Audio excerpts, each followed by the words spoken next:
Hello, everyone, and welcome to the Jeffrey Epstein Show. I'm your host, Bobbycapucci, and this is a morning update. Hey, what's going on, everybody? So there's not much new news to report today in regards to the case. We're pretty much up to date. We're caught up on everything, every aspect of the case pretty much. And instead, what we're going to do is we're going to read another article from the past, another article about Jean Luc Brunel. And again, we're going to add a little meat to the bone. I think that Jean Luc Brunel is a very important piece when it comes to this case, and I think that he needs to have more scrutiny put upon him. I don't think that the prosecutors talk about him enough. I don't think that the media talks about him enough.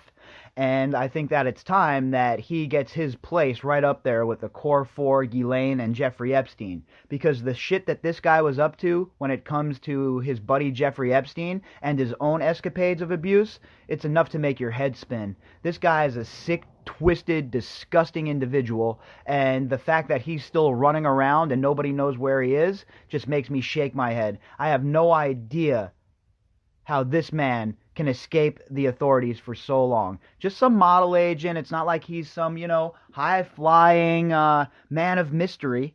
This is just a modeling scout, right? That's what they'd have us believe anyway. Or is he more? Who's protecting Jean Luc Brunel? Is it the same people who are protecting Ghislaine Maxwell? Why has Jean Luc Brunel not been brought forward? Why has he not been prosecuted? There's allegations on multiple countries about Jean Luc Brunel. We're talking a man whose misdeeds span the continents, just like Jeffrey Epstein's. A man who supposedly provided Jeffrey Epstein with 3 12-year-old girls to do with as he pleased. And this man is still running around? This man has not yet faced justice? Well, what we're going to do is we're going to fill in all the blanks.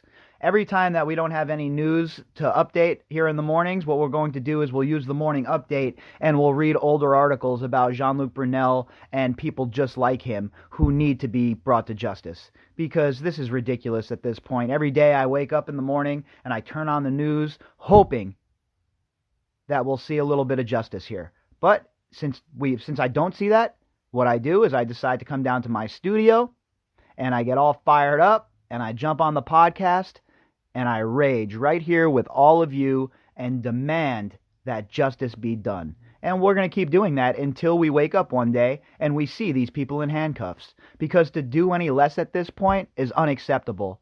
This is so important, folks. This is so important that this comes to conclusion. This is so important that these people are brought to justice.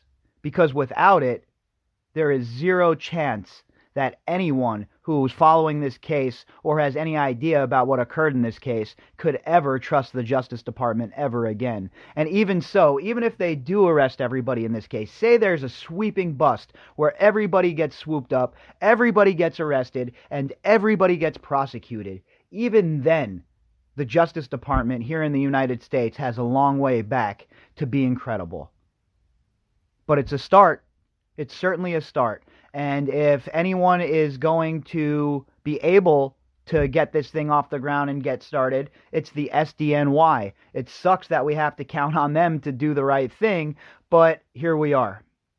So let's hope that Mr. Berman is no longer dragging his feet. Let's hope that Mr. Berman has seen all of the evidence and has decided that it's time.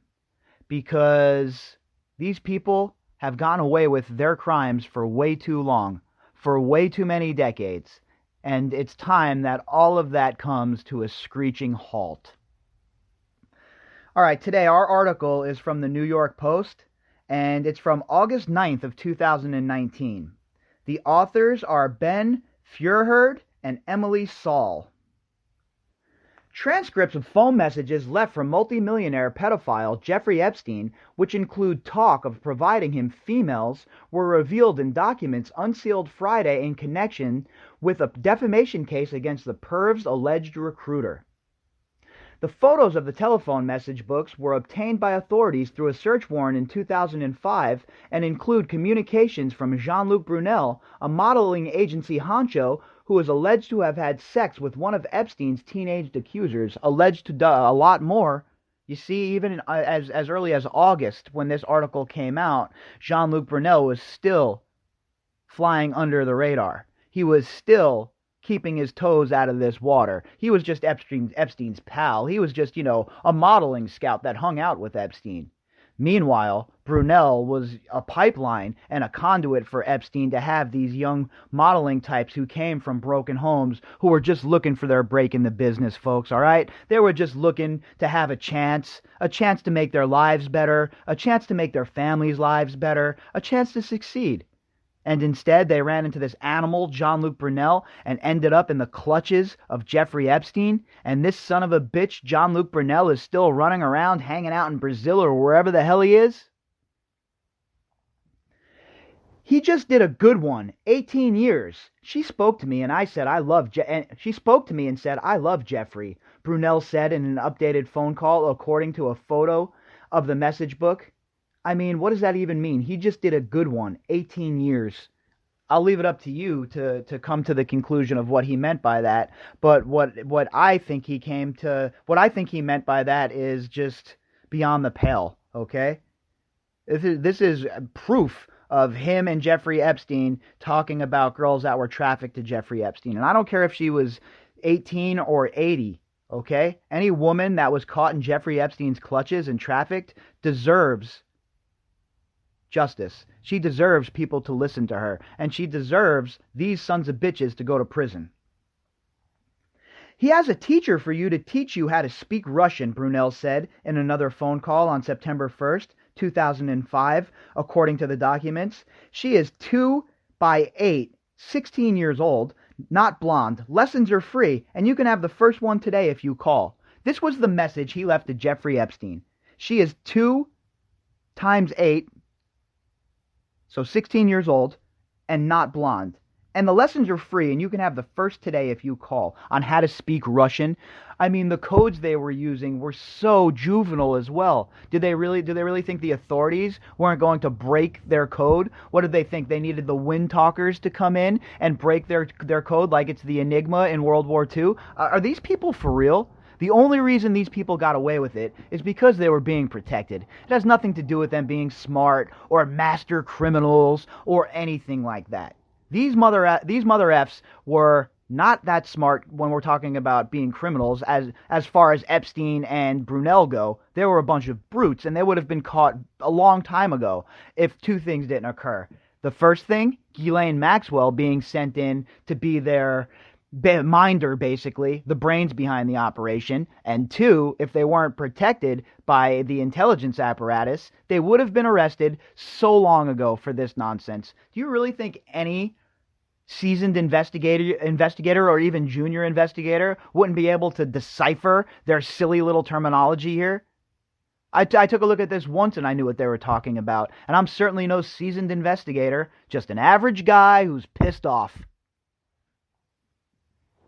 Other messages from unknown callers include communications such as, I have a female for him, and want to know if she should bring her friend with tonight according to the documents. So, look, it's right here, plain as day. What more evidence is needed? Jean Luc Brunel was providing girls for Jeffrey Epstein to abuse and to rape. And Jeffrey Epstein, in return, invested in Jean Luc Brunel's modeling company, MC2.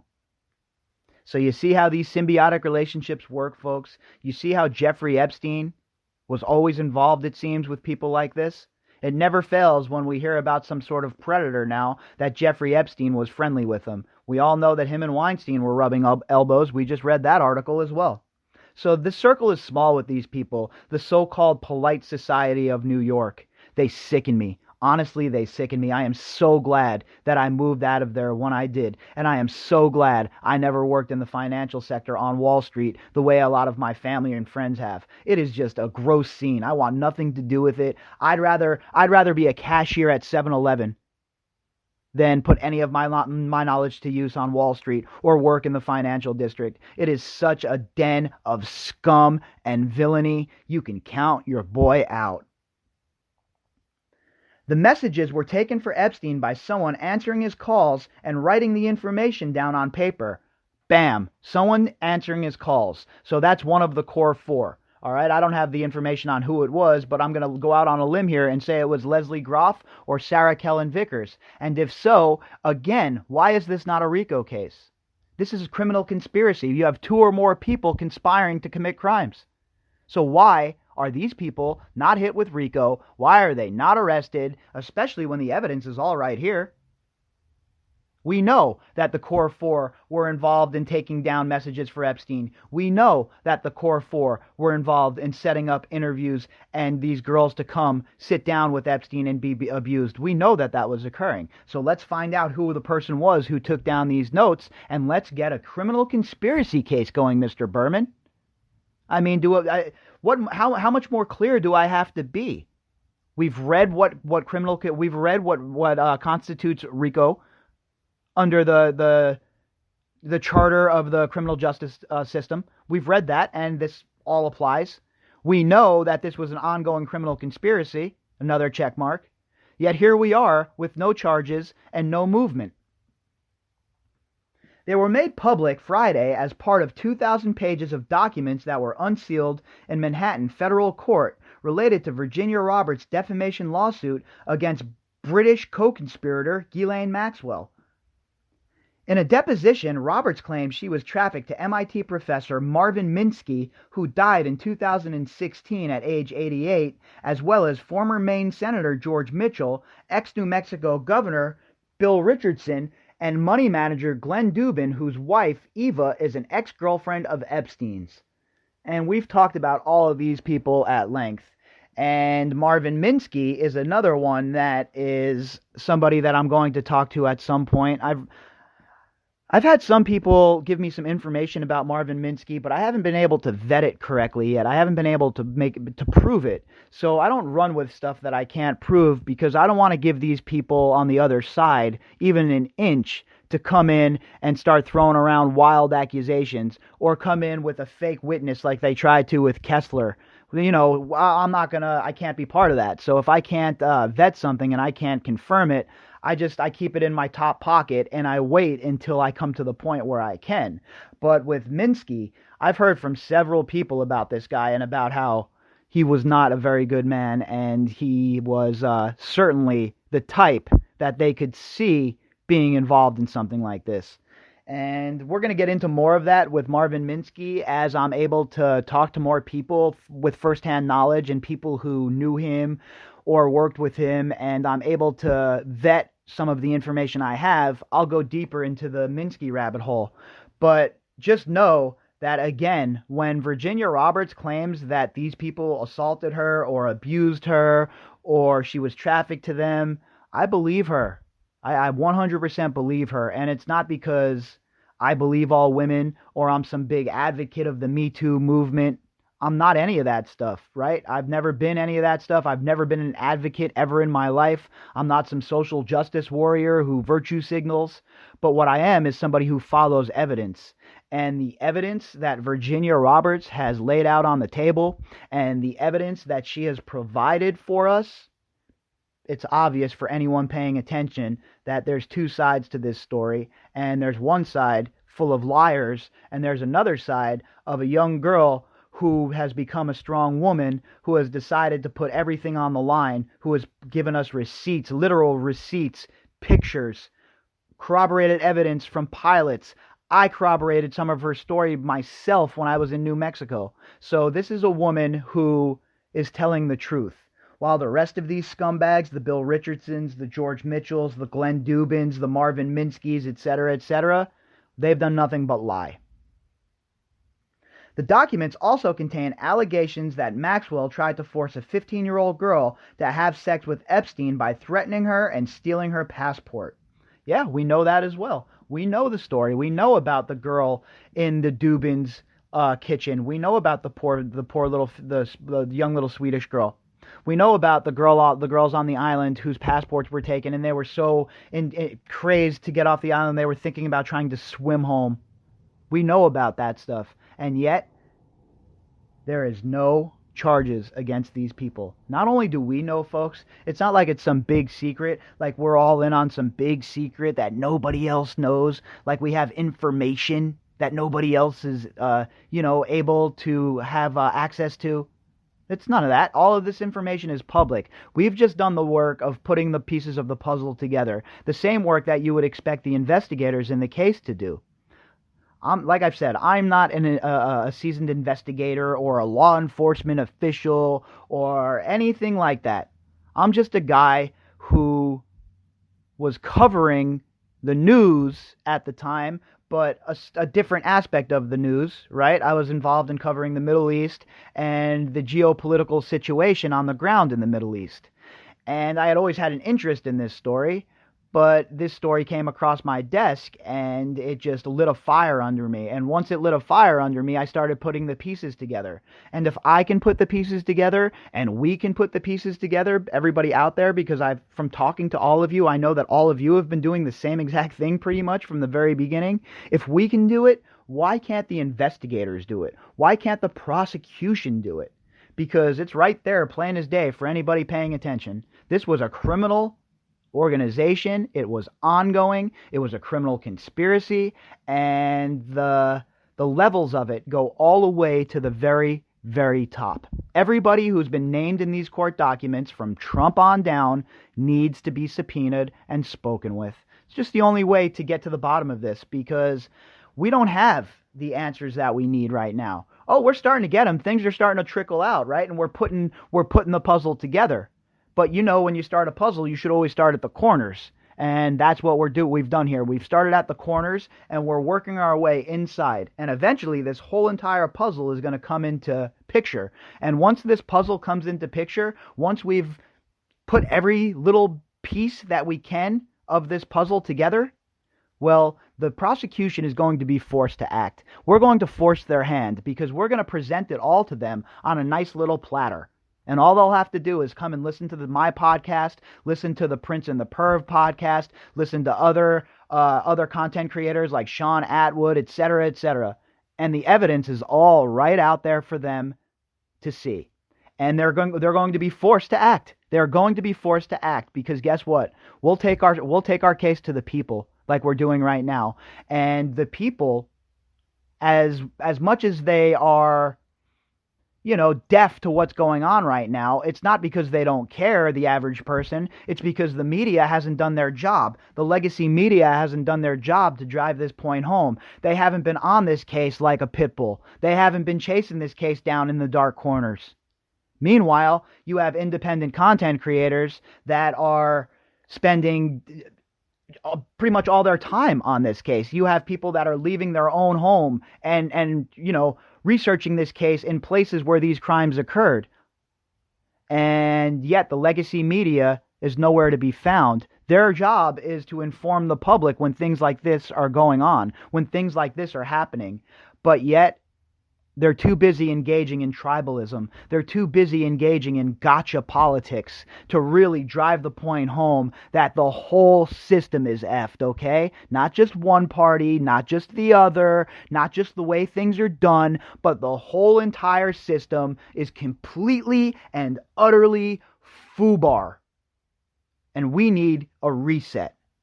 But the media is too busy carrying water for their buddies on whatever side of the aisle they fall on and lying to the American public and gaslighting you on a regular basis about bullshit that doesn't even matter, like Ukraine. There's so much bull that the Congress has been involved in that does not matter, that has drawn attention away from real problems in this country.